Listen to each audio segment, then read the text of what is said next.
This week on Talk by Turner, we're exploring what it means to be a part of the LGBTQ plus community in modern America. It's Pride Month, and it's an extra meaningful one this year with the 10-year anniversary of gay marriage legalization in the U.S. A decade after this landmark SCOTUS decision, queer folks in the U.S. are still facing a lot of challenges. So we're diving into the details. From anti-LGBTQ bills to the fallout of corporate pride sponsorships, there's a lot to discuss. Let's get into it.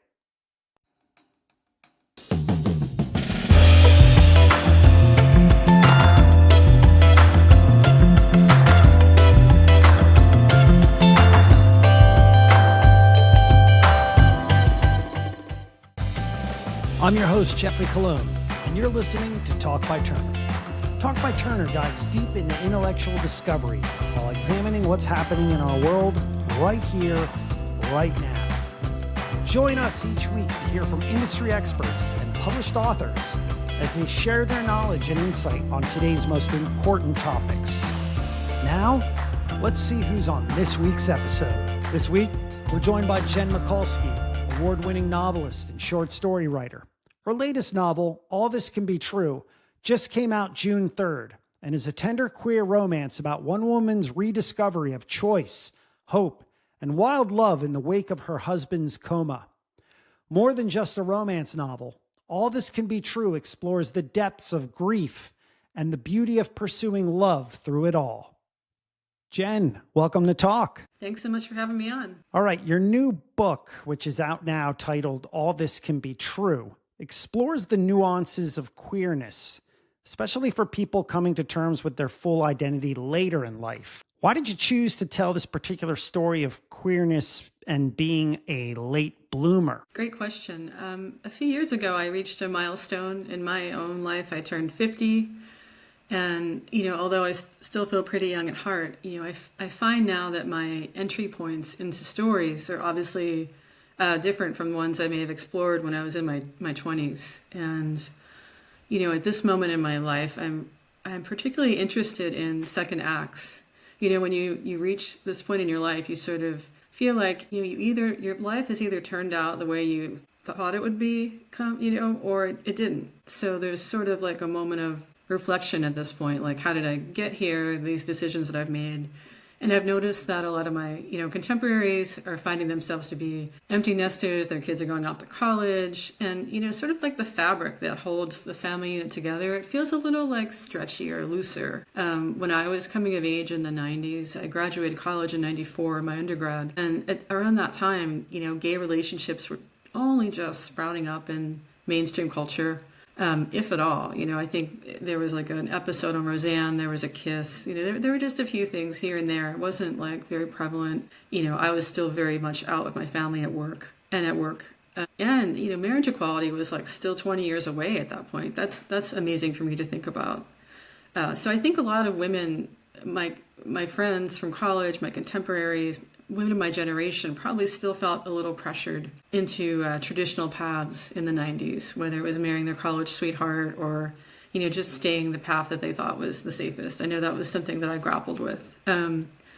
These days, just in my course of life, I see more women now who are divorced from opposite sex partners and they're co-parenting with same-sex partners. I think there are a lot more women out there like Lacey from my novel than we think. Whether they will decide to explore this part of themselves now that the sort of societal and familial restraints are a little looser and more permissive, that's another question. But I felt like it was a worthy topic to explore in my own writing. Let's talk about marriage equality for a second. It's been almost 10 years since the landmark Supreme Court decision that legalized gay marriage across the country. What different challenges does the queer community face in 2025 compared to 2015? I think in some ways the challenges are still the same because this year in 2025, I know that, lawmakers in 9 states have introduced bills that challenge the Supreme Court's landmark ruling, Burgefell versus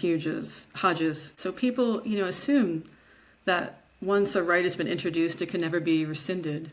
and sort of a complacency grows. And I know, when it occurred, and I got married not soon after to my partner, you sort of felt like it was settled, like, oh, now everyone understands that we can only move forward. But we know now, especially with the rise of right-wing populism and fascism across the world, that really every generation has to grapple anew with the challenges that their parents and their grandparents and their ancestors grappled with. It's always a recurring question. It's never settled. And I think we realize now, or at least I do, that it takes vigilance to preserve rights. We can never assume that rights are settled law. And even in this day and age, we can't assume that democracy is a settled law. So I think, the challenges feel even graver this time around, because I've lived through a cycle where something was given and now something may be taken away. And that's frightening. Your perspective, your personal perspective, have things improved or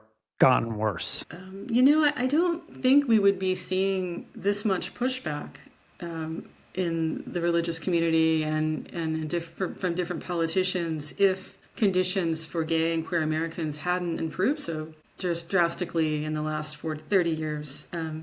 Trans representation has grown in leaps and bounds, as well as non-binary representation. Everyone knows someone who is gay, in the media, and especially for me as a writer, there's like entire sections in for queer books in bookstores. You go to the Barnes & Noble and there's like a YA section. It's amazing. I was just shocked, because when I was growing up, I was just sort of like searching in my library for a book with a gay character or a suggested gay character, and if I did find something a book in which I saw myself, it was often I was terrified to purchase it or check it out, because, and that's not really the state now. So I think that, our identity has become so woven in the fabric, and if it hadn't been so successful, there wouldn't be so many drastic steps taken now to try and rip it out. What are some of the biggest obstacles that prevent people from coming out and embracing their queer identity? I feel like they're a lot of the same for everyone. I know they were for me, coming from a Catholic family. Family and religion. If you don't feel supported by the people that you love, you're less likely to put yourself in a position of vulnerability. And in the past, at least even 5 years ago, there were other support systems like teachers and LGBTQ alliances and schools and colleges, and even stores like, Target, of course, you go in and you see Pride merchandise. And in the past year or two, a lot of these avenues have been sort of targeted and shut down in the political climate that we're living. But at the basic level, I do think it comes down to having a supportive family system, whether it's your blood family or people around you. And a lot of people, there's still a great number of people who are religious, and finding support from their belief structures is important too. So those are pretty much the obstacles I've seen in my life and my friends' lives. And based on your own experience, what does it mean to you to fully accept your identity and live confidently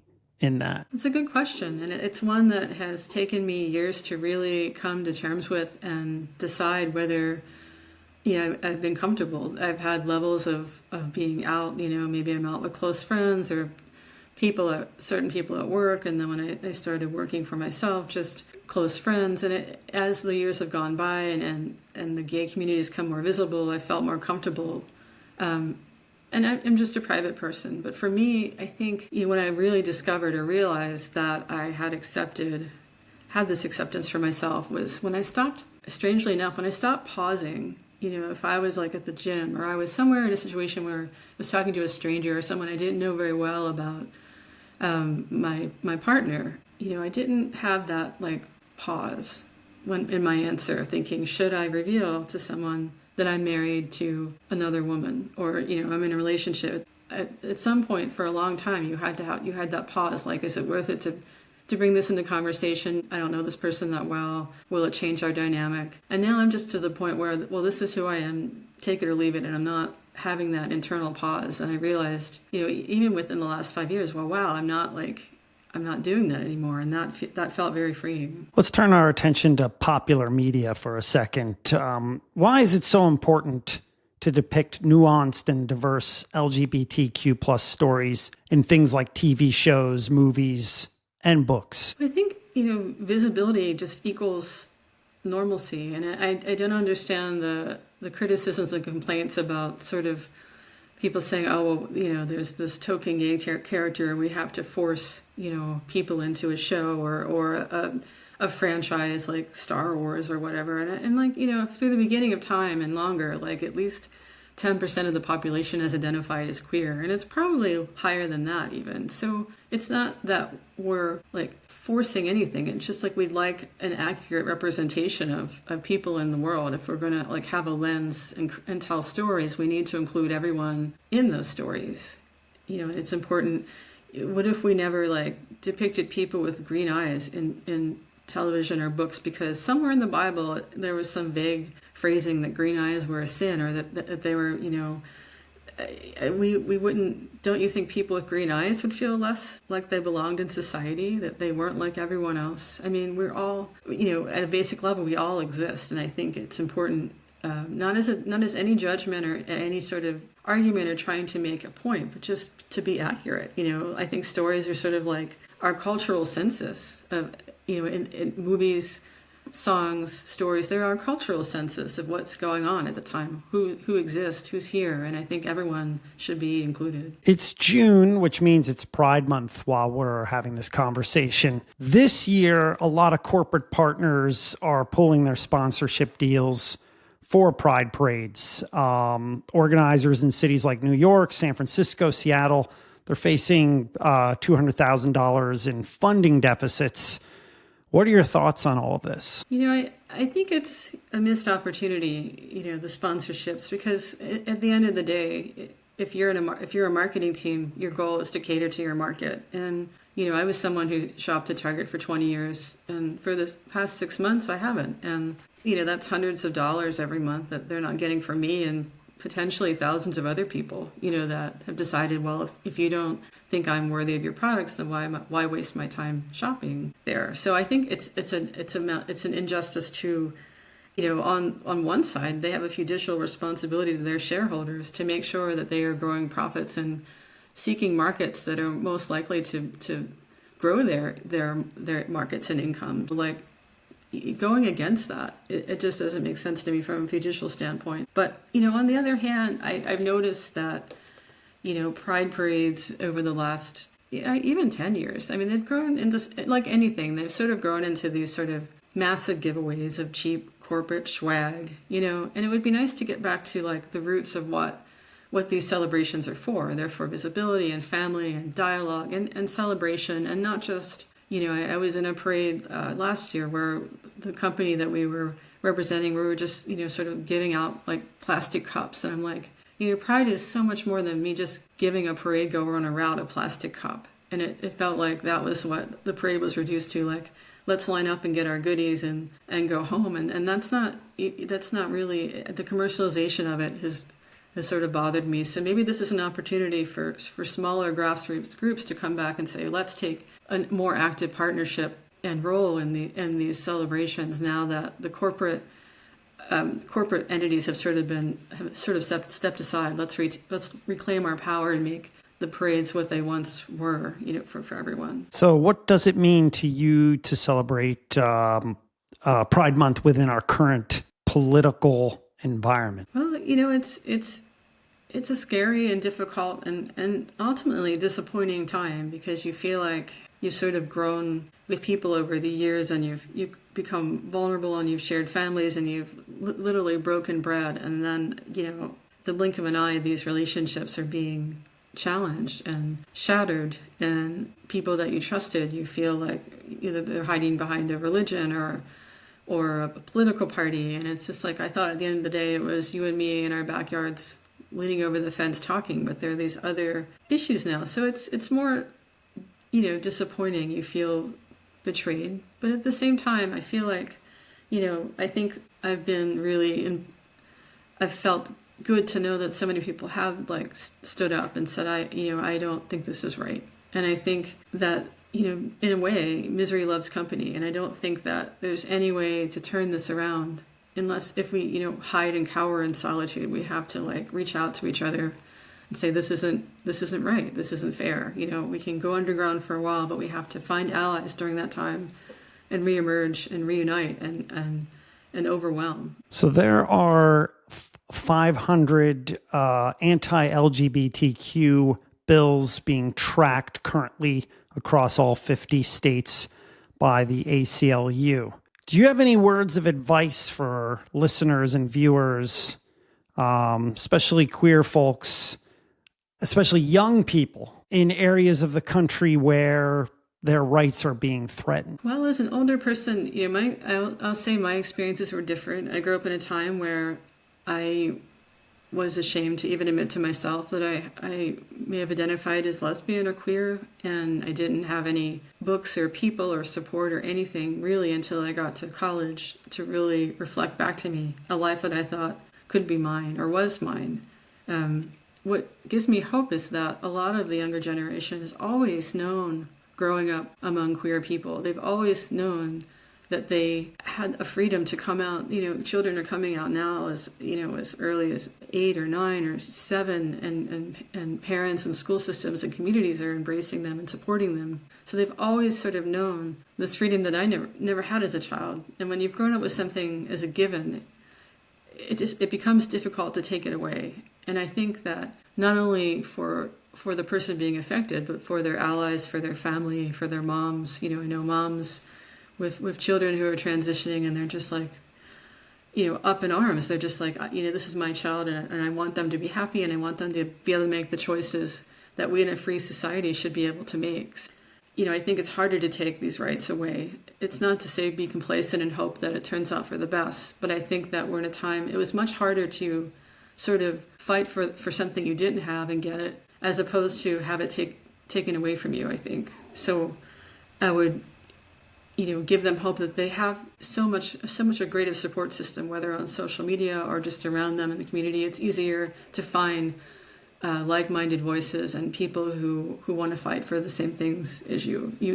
You're not alone. How can people be true allies? Well, I think it's just as simple as saying, I support you, I accept you, and defending someone if they need defending, if they're being bullied, on a not so personal level. It's just, maybe buying a queer book or